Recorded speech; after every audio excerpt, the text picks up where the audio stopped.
Some call him DJ Kaboo, others call him the Arab Trap King. We are now joined by one of the most talked about artists in the Middle East, most notably for being the first Arab DJ to be featured in none other than Marvel's Moon Knight. Welcome to the show. Thank you, guys. Thank you for having me. We are very excited to have you on the show. Thank you. We are, and that is quite a look. Okay.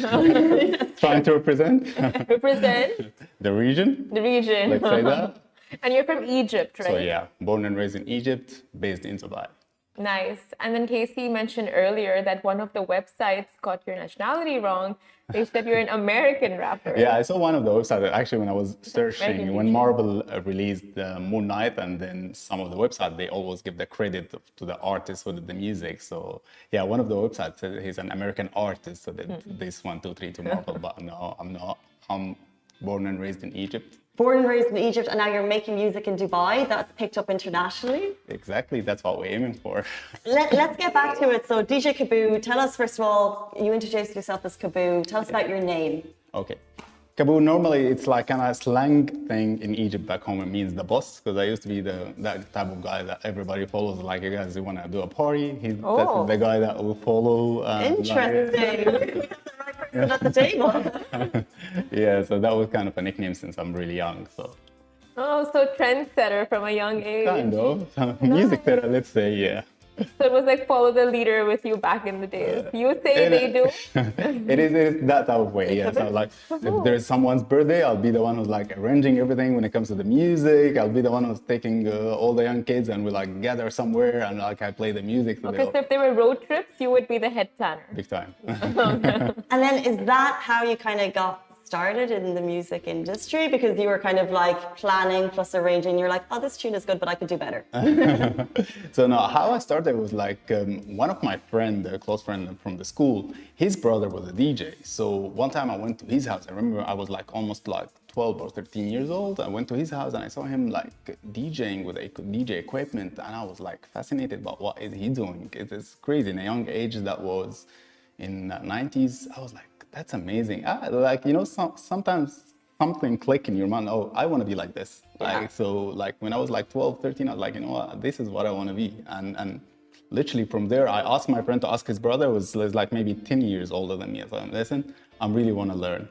And he saw a potential in me. He started to really teach me, and he gave me like all his experience, and here I am. It's amazing. You always like people just find their way through one mentor, that one situation, that one experience. True. So that one person, his brother was the person for you. Yeah, it was a DJ. His mentor. brother is like, it was a DJ back in days in Egypt. It was one of the big DJs. So now like, he you know, must he was cool. He looks cool. The music, I love it because he was playing like hip hop music back in days. So everything is like, you know what? I want to be like this. Yeah. Like all in my era, kind of everybody wants to be like an engineer, wants to be a doctor, wants to be a police officer. But I was like, you know what? No, I felt like I want to be like this. And literally, this is what I did in my life, just music. So you must be really proud of you right now. Do you guys still talk? I'm happy, but I know that there is more coming right now. How did it go from kind of like being mentored and kind of getting a lot of experience to you realizing that actually I'm really good at this? When was that moment? So, okay. As I'm from the Middle East and I'm from Egypt, so normally like being a DJ, that was like is a no. It's like for any like families, it was like you gotta study, you finish your study, you go either to be you work in a bank, if you're a doctor in a hospital, if you're a police officer. So this is our kind of a position that society accepting and like, you know what, you finish, you find a wife, and this is how Same in Ireland. Mom was like, you go be a doctor, I need 6 doctors in my family. Exactly. So I'm so happy that my family actually was open-minded, and then when I started to learn, they were supporting me to learn music. Even I don't have anyone of my family who really like musician or nothing. So yeah, they were like, listen, as long as you're going to the school, you're going to your uni, you're getting your degree, we're fine, we're cool. So, and I was actually doing that. I have a bachelor degree in marketing, which is, it's cool. And I did it, I passed all the exams, but at the same time, like along the way I'm studying, I was learning music by myself big time. And I was like, That's good. Yeah. So Always guarantees there's a plan B. exactly. And at one point when I was 18, I was I was the one guy in the family, like I have one brother and two sisters. I was earning more than my mom, my dad, and they were thinking like, what are you doing exactly? Because really music bring you, like DJing bring you all this money? I was like, yeah, it is. I was like, It's funny that you said you're doing marketing, because how do you think that probably helps your career? Because I think that like musicians have it tough because you don't just need to be able to make music. There's like a whole other business side that we probably don't see that much of when we kind of see you here today. It might, I think it might, as you said, I didn't really, maybe in my inner brain was using that and I didn't notice that. Maybe this has helped whatever I studied in the university, it was helping me, but I didn't actually think about, I was focused more on music and how I can be always up to date and how I can reach more people, more audience and stuff like this. But maybe it helped me. Yeah. Okay, so let's talk about what the people want to know about Marvel. Okay. How did that happen, and how did they approach you? Or did you approach them? How did it all plan out? I didn't approach anyone. It was a regular day. I finished my DJ gig at 3 a.m. I was going back home. I received an email, and it was like it's the company that handling the music for Marvel. It's like, wow. We are 1, 2, 3, their names, and we're interested to take your track Arab Trap Made in Egypt to be featured in our new show on Marvel. I was like, that's a scam. I went back home, I slept. I was like, I woke up the second day, I found another email from the company that distribute my music. Like, they contacted us and they are interested. I said, no, that's serious right now. I called my manager. I was like, 1, 2, 3 is happening. Here's the email. Can you just reply? She replied. And they came back, yeah, we are doing this Moon Knight and we're interested into his sounds and would like to feature it. Then yeah, the entire process, phenomenal. Like that's just crazy. The entire process was like started around like maybe in like around August or September. It's till like for almost 6 months. Wow. And yeah, in the beginning they wanted one track, and then after 1 month they came, oh, we are interested into a second track, and yeah, I was like. How old were the songs at this point, and how popular were they in Egypt? So the thing is, I'm based in Dubai. So what I did is in 2000, or I can tell you the whole story how it started. So I came to Dubai around 2012, and I was DJing from that time. I won one of the biggest competitions called Pioneer DJ Championship in Dubai, and kind of it put my name in the market. Like I was new here, so nobody really knew about me. So, but when I won this competition, everybody put their eyes and was like, "Oh, he got the technique. He's a good DJ." And then most of the clubs start to hire me and stuff like this. So I was there and I was DJing all this time since I came from 2012 till like 2018, that's the year where I produced my music. So Dubai is a great city because they always bring artists, singer, DJs, everywhere from all over the world. This is like helped me to learn or to open my mind more to music. It's like they bring all these DJs. What are these DJs doing? They're creating a good music and new music. So that's why they asking them to come and to perform in here. I'm like, why can't we actually create something from here that people outside can listen to and they can like rock with it and vibe with it? So as a DJ, so I was DJing, in Dubai, when you DJ, you're DJing for everyone, for African, for European, for Arabs. So you controlling the dance floor. So it gives you a kind of, it open your mind that, you cannot be a particular, like in a particular sound, or if you need to kind of satisfy everyone on the dance floor, so you gotta swing your DJ set. So it opened my mind how I can control the crowd. So when I created my sound, it was based on my experience as a DJ. So I want to create a global sound, and at the same time, it has kind of my region, or it has my culture, or it has like elements of music from the Arabic or from the Arab world in general. So that's why I created the Arab Trap Made in Egypt. It's like based on a sample. So it was a singer called Abdel Halim Hafiz, one of the most iconic Egyptian singer from like 70s and 60s. And I think Jay-Z did that song. It's called Big.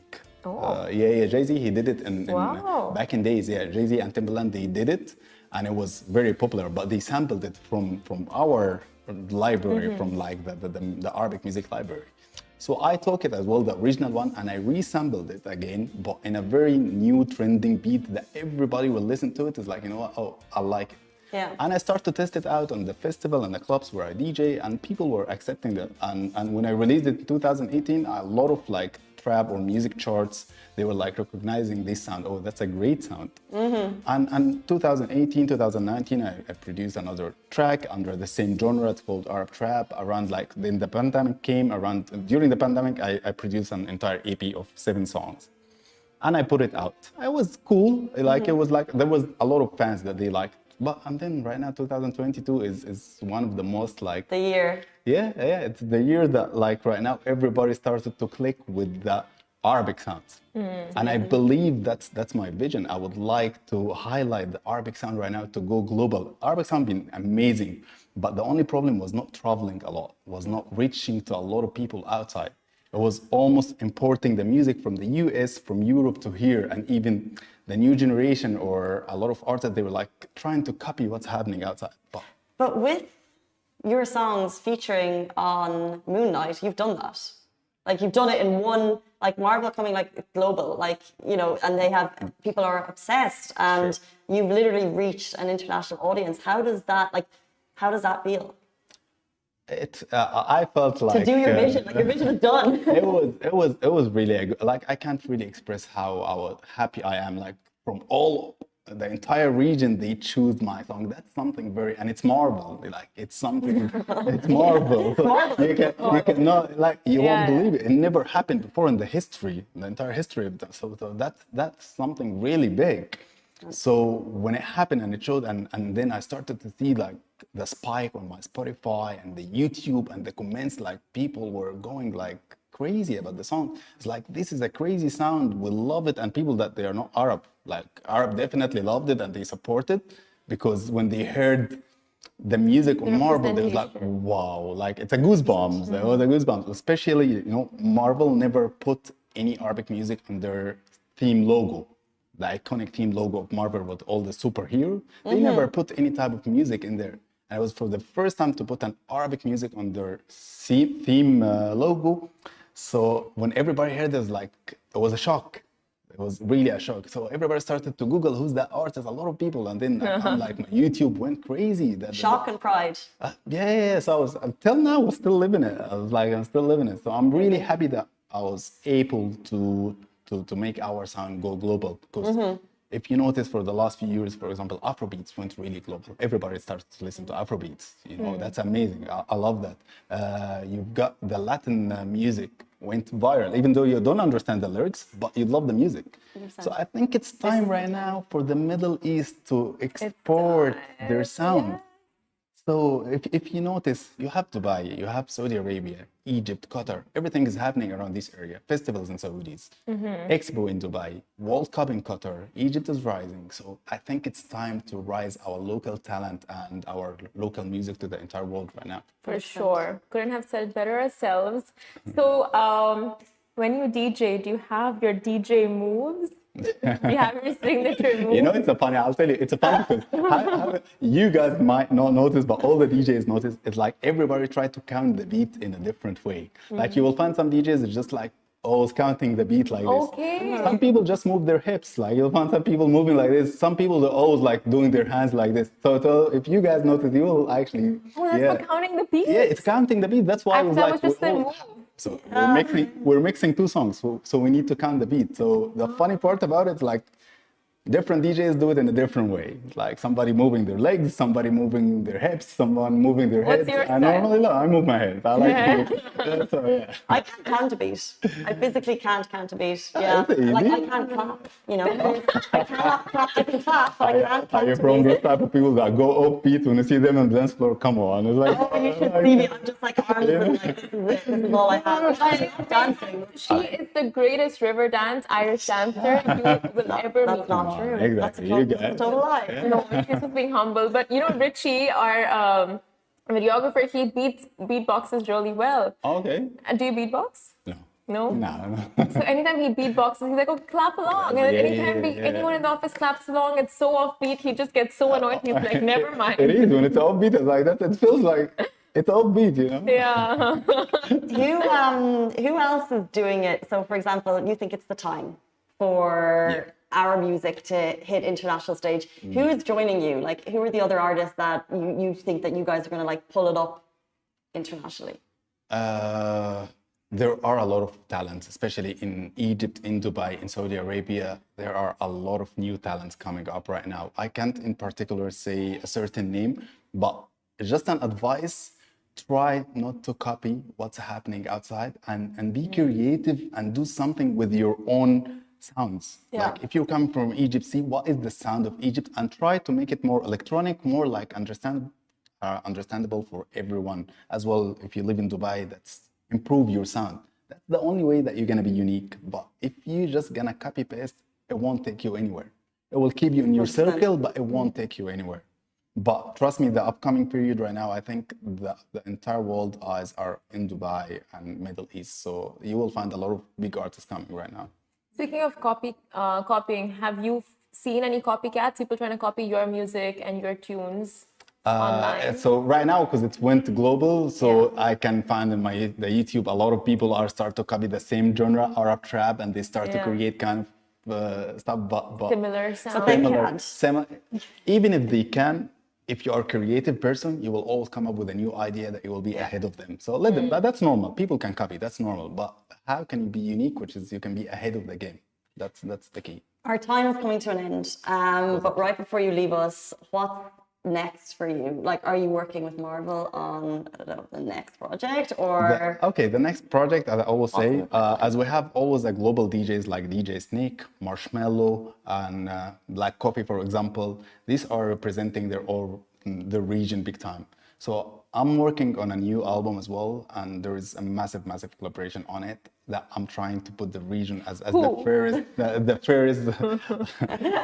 first like Arab DJ who can really go to the big festivals in the US or in Europe and represent the region with our original sound. So that's my upcoming project right now, that an Arab DJ who can really make it to the entire world and export our music to the entire world. Nice. Is it a collaboration with someone?